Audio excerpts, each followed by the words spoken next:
which part of the country has the best natural athletes? Is it East Coast? Is it the Southeast? West Coast? What? Midwest? What do you think? Let's debate it.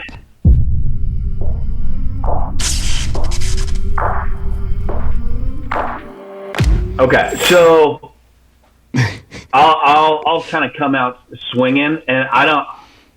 For me, in my experience, I'm going to have to say the borderline between like the Southwest and Southeast and everything in the middle. So basically Texas. Okay. I've had the pleasure of working with probably 100 plus athletes. Fuck you, Scott, from Texas. And those kids, they do it right in Texas. Those kids, they come in, they want to work. They're Scott's IQ. They want to work. They want to, they're gracious. And I love West Coast.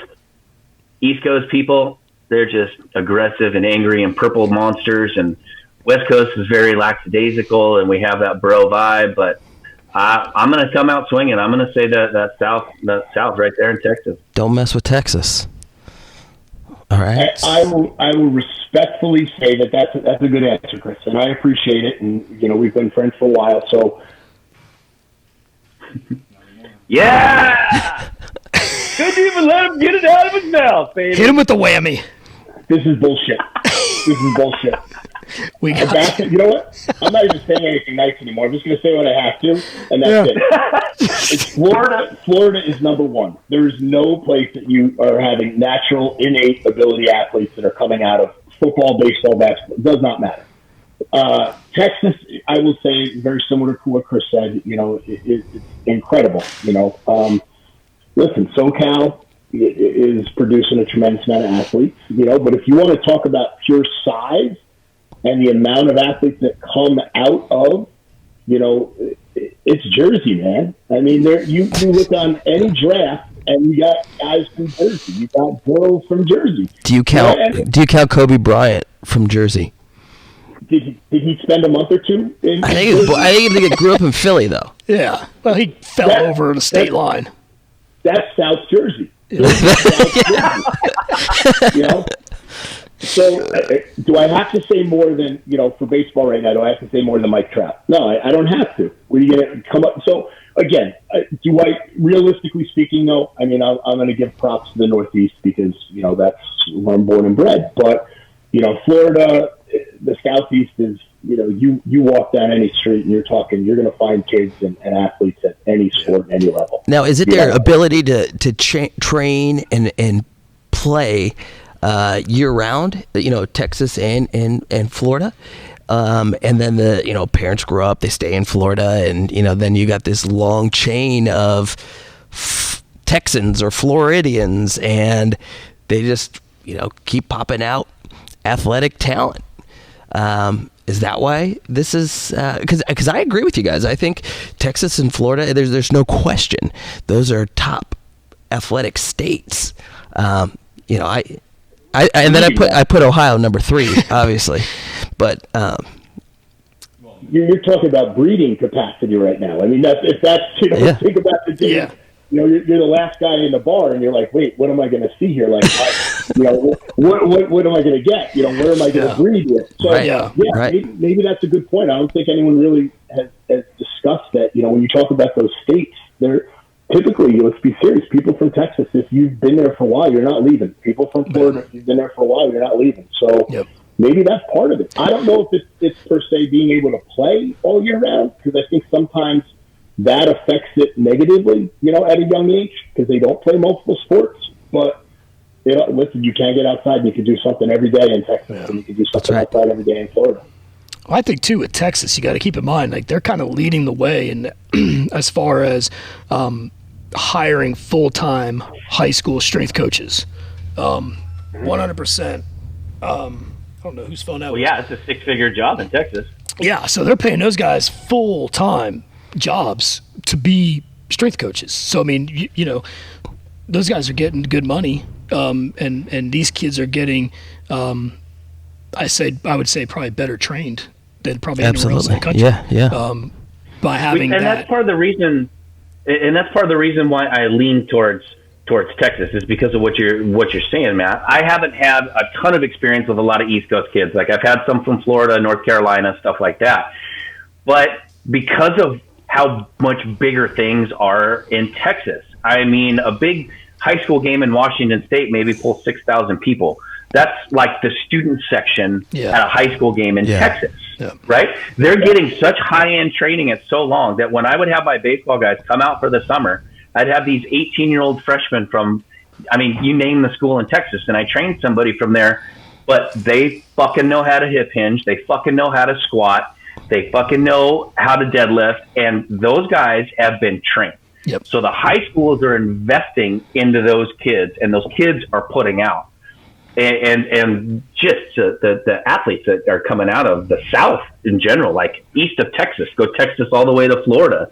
I think you could make an argument it's probably the most athletically talented region in the entire country. Well, they definitely take it seriously. I mean, they're having the state championship games at Jerry World in Dallas, and we've seen all the high school football movies. They're all based in Texas. It's like they live for that shit, and it makes sense that they would invest in strength coaches and facilities, and then while the kids end up, whether they're naturally gifted or not, when they're coming out of high school, they're good. Yeah. No, I think that's, to me, that's probably the biggest factor. Just dealing with some of those schools down there, and I mean, guys like Monty Sparkman that just, I mean. These guys, they got these kids way ahead, and I'm sure by the time they get to college, they're so far ahead of everybody else. So, that strength coach doesn't have to spend 6 weeks trying to fix movement patterns that they developed in high school, because these guys have good, qualified strength coaches. So it's just my opinion. I just think Texas is ahead of the game right now with that, and I think the rest of the country will follow. I think sooner or later, especially with phys ed being eliminated everywhere, maybe we'll start seeing those strength coaches get hired at the high school level.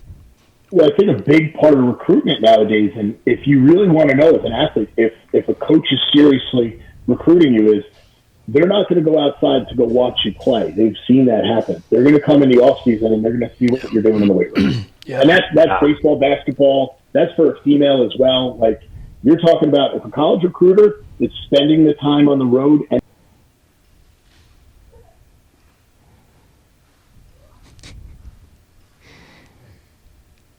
I quit. I'm done.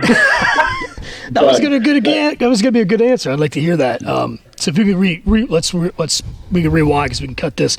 So Scott, go back to your point. What do you see? These recruiters coming in, like you said, they can see all the game film, right? Everybody's got a huddle. I mean, that's easy. You can just pull that up. You can break the film down. When that recruiter comes into that weight room in the off season, I mean, they want to see some things. They want to see particular things, what your work ethic is, and that's a big thing, and that includes the higher level too, not just collegiate. We're talking pro as well. If an athlete is spending time working out and training, and a recruiter comes and they want to see someone, really delve into what kind of personality that athlete is, what kind of work ethic that athlete has, they're going to recruit you in the weight room. They're going to see what you do. If it's speed training, if it's strength training, whatever it is that you're doing that day, they're going to want to see what you have to offer in that room. Now, not just ability-wise, that's leadership-wise. Are you coachable? Are you disciplined? Because, of course you're going to put on your best hat, your Sunday best when you see Nick Saban walk in. But, not every rep is being watched. And are you that type of kid who's not going to take shortcuts? Are you that type of female that's going to spend time in the weight room because she knows that's what's best for her? And recruiting wise, if you really want a kid, you're not going outside to watch them. You're going in the weight room. You're going on the track. You're going to watch them do stuff outside of the realm of the sport. And then that's critical nowadays. Yeah. Chris, when you had these guys coming into you that were, like the college baseball players, I mean, I think a coach wants to get eyes on these kids. They want to see them, and if you don't pass that eyeball test, it could be the difference between going D1 and playing D3. Mm-hmm. Yeah, it's absolutely true, and I think social media has definitely helped a lot of kids doing that, because now more kids are posting more stuff in the gym, because like what Scott said, it's not about what they do on the field. You can find that anywhere. It's what are you doing to get ready to be on the field. So even if it's just a little clip of you hitting a 3-rep max or hitting a PR and something, but showing how the athlete is and their personality wise outside of the field and in a different atmosphere, I think is going to be huge, especially, stuff like punctuality, how they work with other people into the gym. Are they encouraging? Are they doing their stuff with headphones on and then picking up their fucking phone in between sets? Are they wiping down the equipment? Recruiters love to look at details. And that was the thing that I appreciated about when the college guys came out, is they were very detail oriented.